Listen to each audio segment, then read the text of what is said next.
Wali Kota Makassar Muhammad Ramdan Pomanto resmi meluncing 4 inovasi di hari ulang tahun ke-78 Republik Indonesia.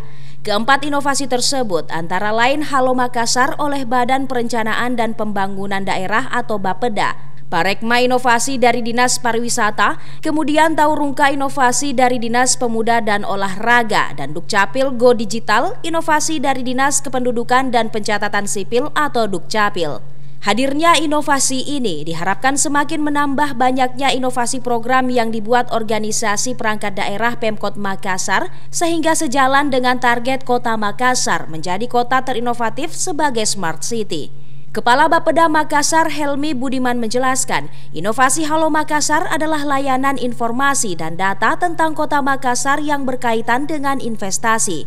Kedepan akan dikembangkan menjadi branding kota yang baru. Kemudian Parekma merupakan inovasi dari Dinas Pariwisata adalah kumpulan database dari seluruh produk kreatif di Kota Makassar. Sementara ini baru 2 produk yang digodok yakni fashion dan kriya.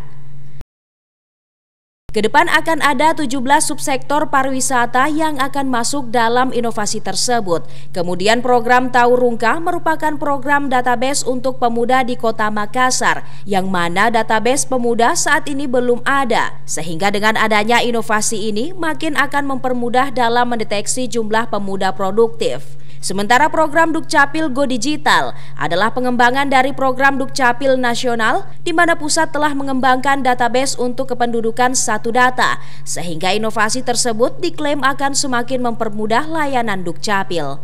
Ira, Fajar TV dan Fajar Radio melaporkan.